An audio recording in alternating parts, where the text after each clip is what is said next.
오늘 말씀은 고린도전서 15장 29절부터 34절입니다. 고린도전서 15장 29절부터 34절입니다. 만일 죽은 자들이 도무지 다시 살아나지 못하면 죽은 자들을 위하여 세례를 받는 자들이 무엇을 하겠느냐? 어찌하여 그들을 위하여 세례를 받느냐? 또 어찌하여 우리가 언제나 위험을 무릅쓰리요? 형제들아, 내가 그리스도 예수 우리 주 안에서 가진 바 너희에 대한 나의 자랑을 두고 단언하노니 나는 날마다 죽노라. 내가 사람의 방법으로 에베소에서 맹수와 더불어 싸웠다면 내게 무슨 유익이 있으리요? 죽은 자가 다시 살아나지 못한다면 내일 죽을 터이니 먹고 마시자 하리라. 속지 말라. 악한 동무들은 선한 행실을 더럽히나니 깨어 의를 행하고 죄를 짓지 말라. 하나님을 알지 못하는 자가 있기로 내가 너희를 부끄럽게 하기 위하여 말하노라. 아멘. 사람은요 무엇을 바라보며 살아가느냐에 따라서 삶의 방식이 달라지게 되죠. 눈앞의 현실만 바라보는 사람은 당장의 유익과 즐거움을 따라 삽니다. 그러나 미래의 영광을 바라보는 사람은 현재의 손해와 고난도 기꺼이 감수하죠. 마라톤 선수가 결승선을 바라보며 고통을 견디고 농부가 가을 수확을 기대하며 땀 흘려 씨를 뿌리는 것과 같습니다. 고린도전서 15장은 부활에 대한 성경의 가장 중요한 가르침을 담고 있습니다. 당시 고린도 교회 안에는 예수님의 부활 자체를 부정하는 사람들은 많지 않았지만 성도들의 미래의 부활에 대해서는 의심하는 사람들이 많았습니다. 그 배경에는 전에도 누차 말씀드린 것처럼 헬라 철학의 영향이 있었습니다. 헬라인들은 육체를 영혼의 감옥으로 여겼습니다. 그래서 죽음은 영혼이 육체에서 해방되는 과정이라고 생각했죠. 그런 그들에게 육체가 다시 살아난다라는 부활신앙은 겨우 감옥에서 빠져나왔는데 다시 또 감옥으로 들어가는 것 같은 아주 어리석고 받아들이기 어려운 이야기였던 거죠. 그러나 바울은 분명하게 선언합니다. 예수님의 부활은 단지 과거의 사건이 아니라 장차 모든 믿는 자들에게 일어날 미래의 현실이라는 것을 말이죠. 그리고 만일 부활이 없다면 우리의 신앙 전체가 무너진다고 말합니다. 오늘 본문에서 바울은 세 가지 질문을 통해 부활의 소망이 왜 중요한지를 설명합니다.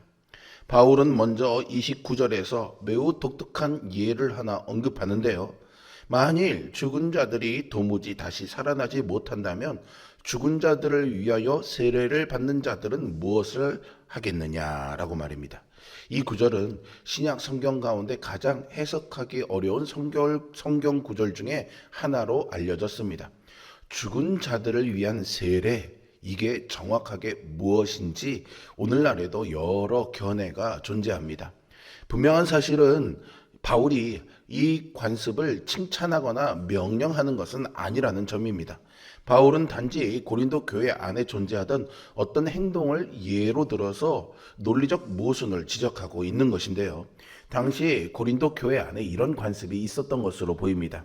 세례를 받지 못하고 죽은 가족이나 성도를 위해 살아있는 사람이 대신 세례를 받아주는 관행이었던 거죠. 그들은 죽은 자의 부활은 없다 주장했습니다. 그런데 동시에 죽은 자와 관련된 종교적 행동은 하고 있었던 거죠. 만약 죽음이 모든 것의 끝이라면 그런 행동 자체가 아무 의미가 없는 것이었습니다. 바울은 이 관습의 옳고 그름을 판단하고 있는 것은 아닙니다. 다만 이렇게 묻습니다. 당신들은 부활이 없다고 말하면서 왜 죽은 사람을 위해서 세례는 받습니까? 죽은 자에게 유익이 없다면 그 행동이 무슨 의미가 있습니까? 고린도 사람들은 말로는 부활을 의심했지만 실제 행동은 부활을 전제하고 있었던 것이죠. 오늘 우리도 이와 비슷한 모순에 빠질 수 있습니다. 우리는 주일마다 예배합니다. 기도합니다. 헌신합니다. 또 전도도 하지요. 자녀들에게 믿음을 가르칩니다. 때로는 손해를 감수하면서도 하나님의 뜻을 따릅니다. 그런데 만약 죽음이 끝이라면 왜 그렇게 살아야 하겠습니까? 왜 정직하게 살아야 합니까? 왜 욕심을 절제해야 합니까? 왜 남을 용서하고 선교와 전도에 인생을 투자해야 합니까? 부활이 없다면은 이런 모든 수고는 설명할 수 없는 행동이 됩니다. 부활이 없다면 우리의 신앙 행위는 거대한 자기 기만이 되는 거죠. 반대로 우리가 예배드리고 기도하고 헌신한다는 것 그 자체가 이미 우리 죽음 너머에 무언가를 믿고 있다는 살아있는 증거입니다. 우리는 우리의 수고가 절대로 헛되지 않다는 것을 압니다. 하나님께서 우리 눈물과 기도와 섬김을 기억하시고 마지막 날에 반드시 갚아주실 것을 믿기 때문이죠. 그러니 부활신앙은 단지 죽은 후에 천국 가는 믿음에만 머물지 않습니다.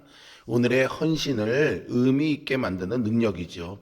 우리가 작은 봉사를 계속하는 이유는 이름 없이 섬기는 이유도 아무도 알아주지 않아도 충성하는 이유도 결국은 다 이 부활의 소망 때문입니다. 바울은 30절에서 자신의 삶을 예로 듭니다. 또 어찌하여 우리가 언제나 위협을 무릅쓰리요 라고 말이죠. 바울의 인생은 고난의 연속이었습니다. 매맞고 감옥에 갇히고 돌에 맞고 굶주리고 배신당하고 죽음의 위협 속에 살아야 했습니다. 31절 하반절에 나는 날마다 죽노라 라는 이 표현은 매일 죽음에 가까운 위험을 감수한다라는 의미입니다. 사실 우리는 이 구절을 너무 낭만적으로 받아들이고 있는 부분이 있지 않나 싶습니다. 그냥 나는 그런 일이 와도 주님을 따르겠다라는 정도죠. 그런데 바울은 실제로 정말 매일매일 이 죽음의 위협을 받고 있었던 것입니다. 이것은 그러므로 문학적 과장이 아니라는 거죠. 고린도후서 11장에 보면 바울이 실제로 겪은 일들의 목록이 나옵니다. 매를 맞고 돌에 맞고 파선을 당하고 강도를 만나고 굶주림과 추위를 겪었습니다. 이런 삶을 살면서 바울은 단 한 번도 내가 이 고생을 왜 해야 하나라고 하면서 포기하지 않았죠. 특히 32절에서 바울은 이렇게 말합니다. 내가 에베소에서 맹수와 더불어 싸웠다면 이라고 말입니다. 여기서 맹수와 싸웠다라는 표현은요, 실제 짐승과 싸웠다라는 의미라기보다는 바울을 죽이려고 했던 잔인한 대적자들을 비유적으로 표현한 말로 보는 것이 일반적인 견해입니다. 실제로 에베소에서의 사역은 아주 위험했습니다. 우상 제작자였던 데메드리오라는 인물을 중심으로 큰 폭동이 일어나기도 했고요. 바울은 그 가운데 생명의 위협을 받았습니다. 그런데 바울은 묻습니다. 부활이 없다면 내가 왜 이런 삶을 살겠느냐라는 거죠. 이어지는 그의 말은 아주 현실적입니다. 내일 죽을 터이니 먹고 마시자. 이것은 단순한 쾌락을 즐기자라는 말이 아닙니다. 이사야서 22장 13절에서 유래한 이 표현은 죽음 앞에서 현재를 최대한 누리자는 고대의 보편적 세계관을 담고 있습니다. 내일이 없다면 오늘의 최선을 다하는 것이 논리적으로 옳습니다. 죽음이 끝이라면 이 세상의 성공, 안락, 즐거움 외에는 추구할 것이 없죠. 그리고 이 말은 당시 세상 사람들의 인생관을 압축적으로 보여줍니다. 내일이 없다면은 오늘을 즐기는 것이 가장 현명한 것이죠. 영원이 없다면은 괜히 오늘 희생과 여러 손해를 감수하는 것은 어리석은 일입니다. 어차피 살아가면서 끝장을 보는 것이 현세적인 세계관에 맞는 삶의 태도입니다. 그러나 바울은요, 그렇게 생각하지 않았습니다. 왜냐하면 그는 부활을 믿었기 때문이죠. 부활이 있기 때문에 현재의 고난이 끝이 아니라는 겁니다. 지금의 손해가 최종 결산이 아니라는 거죠. 바울은 현재의 고난 너머에 있는 영광을 보았습니다. 이 믿음이 그를 매맞고 감옥에 갇히고 파선을 당하면서도 계속 걸어가게 했던 겁니다. 성경에서 이런 모습을 잘 보여주는 인물이 하나 더 있는데요. 바로 다윗입니다. 사무엘하 16장에 보면 압살롬이 반역을 일으켜서 급하게 피신을 위해 예루살렘을 떠나던 다윗은 시므이라는 사람에게 모욕적인 처사를 당하게 됩니다. 시므이가 따라오면서 다윗을 저주하고 조롱하고 돌을 던지죠. 다윗의 측근이었던 아비새 장군은 당장 저 시므이를 죽이자라고 다윗에게 말했습니다. 저 죽은 개를 제가 가서 목을 베겠습니다. 이렇게 말하죠. 당연한 반응 아니겠습니까? 왕이 위기에 처했는데 안타까워하기보다는 감히 저주를 퍼붓고 있는데 그런 사람을 그냥 둬야 할 이유가 없는 거죠. 그런데 다윗은 아비새의 요청을 거절합니다. 그가 저주하는 것은 혹시 여호와께서 그에게 다윗을 저주하라 하셨기 때문일 것이다. 내 아들도 나를 죽이려고 하거늘 하물며 이 베냐민 사람이랴. 여호와께서 내 억울함을 보시고 선으로 갚아 주실 것이다. 다윗은 지금 억울하고 화가 나는 그 감정을 억누르고 있는 것이 아닙니다. 그는 지금 자기의 수치와 억울함이 최종 결말이 아니라는 것을 알고 있었지요. 하나님께서 지금 보고 계시고 하나님께서 결국 바르게 갚아 주실 것이다 라는 믿음이 그를 붙들었습니다.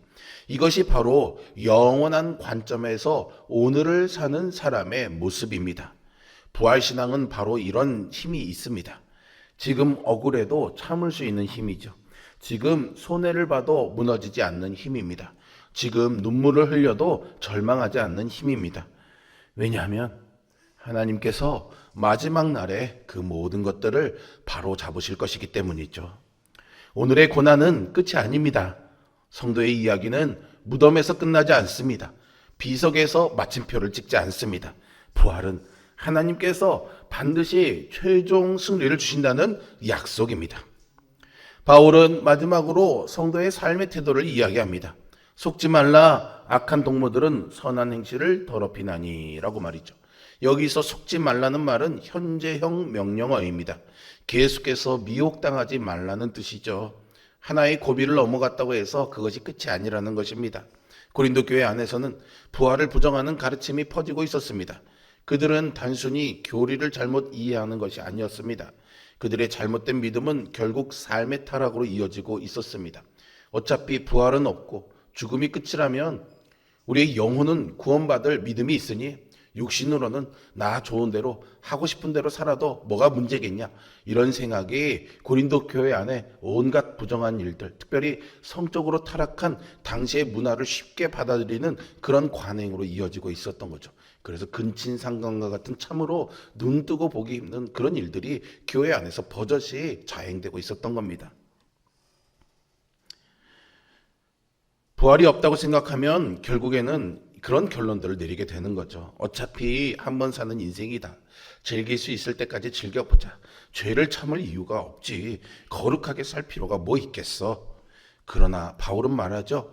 깨어 의를 행하고 죄를 짓지 말라라고 말입니다. 여기서 깨어라 라는 말은 술에서 깨어나는 것을 의미하는 단어입니다. 영적으로 거짓된 가르침에 취해 있는 상태에서 정신을 차리라는 뜻이죠. 고린도 성도들은 세상의 가치관에 취해 있었습니다. 그래서 영혼의 관점을 잃어버렸죠. 바울은 그들에게 다시금 정신 차리라 말합니다. 왜냐하면 부활을 믿는 사람은 오늘을 살아도 영원을 바라보며 살기 때문입니다. 세상 사람에게 오늘은 소비하는 시간입니다. 그러나 성도에게 오늘은 준비하는 시간입니다. 세상 사람들에게 오늘은 끝을 향해 가는 하루입니다. 그러나 성도에게 오늘은 영광을 향해 가는 하루입니다. 그래서 우리는 거룩함을 포기할 수 없습니다. 유혹 앞에서 자기를 지키고 죄와 타협하지 않고 하나님의 뜻을 따라 살아가는 이유는 장차 나타날 부활의 영광을 바라보기 때문이죠. 바울은 오늘 본문에서 아주 분명한 결론을 제시합니다. 부활이 없다면 헌신도 고난도 거룩함도 모두 무의미합니다. 그러나 예수 그리스도께서 실제로 부활하셨고 우리도 장차 부활할 것이기에 우리의 신앙은 절대 헛되지 않습니다. 그러므로 성도는 현실만 보고 판단하지 않습니다. 눈앞의 손해보다 영원한 상급을 바라봅니다. 오늘의 눈물보다 내일의 영광을 바라봅니다. 현재의 고난보다 장차 나타날 부활의 생명을 바라봅니다. 혹시 지금 사명의 길이 힘들고 지치십니까? 아무도 알아주지 않는 섬김 때문에 낙심하고 있습니까? 기도응답이 없는 것 같아 마음이 무거우십니까? 억울하고 분노하는 그 심정을 다스릴 길 없습니까? 부활을 기억하십시오. 주 안에서 하는 수고는 절대 헛되지 않습니다. 부활의 그날 최종적인 심판에 주님이 모든 것을 선으로 갚아주실 것입니다. 하나님은 우리의 눈물 한 방울까지 다 기억하십니다. 그리고 마지막 날 모든 믿는 자들을 영광 가운데 일으키실 것입니다. 그러므로 우리 모두가 이 부활의 소망을 붙들고 오늘도 감사함으로 살아가야 하겠습니다. 우리 모두가 이 부활 신앙 위에 굳게 서서 헌신하고 인내하고 거룩함을 지켜가는 믿음의 삶을 마지막 그날까지 끝까지 완주하시기를 우리 주 예수 그리스도의 이름으로 축복합니다. 기도하겠습니다. 거룩하시며 살아계신 아버지 하나님, 우리는 주님의 부활을 믿습니다. 그러나 이 믿음의 고백대로 살지 않는 우리의 어리석고 둔한 신앙의 삶, 현세의 삶을 주님 앞에 회개합니다. 입술로는 그날이 있음을, 부활의 날이 있음을 고백하며 신뢰한다고 말하지만 우리는 마치 오늘이 끝인 것이냐, 지금 당장 이 억울함과 이 손해와 이 고통을 해결하지 않으면은 속이 터져 죽을 것 같은 그런 연약한 믿음으로 살아가는 우리들입니다. 주님, 우리를 긍휼히 여겨주시고 우리의 그런 연약한 마음을 용서하여 주시고 이제 다시금 무릎 꿇어 주님의 도우심과 성령 충만한 은혜를 구합니다.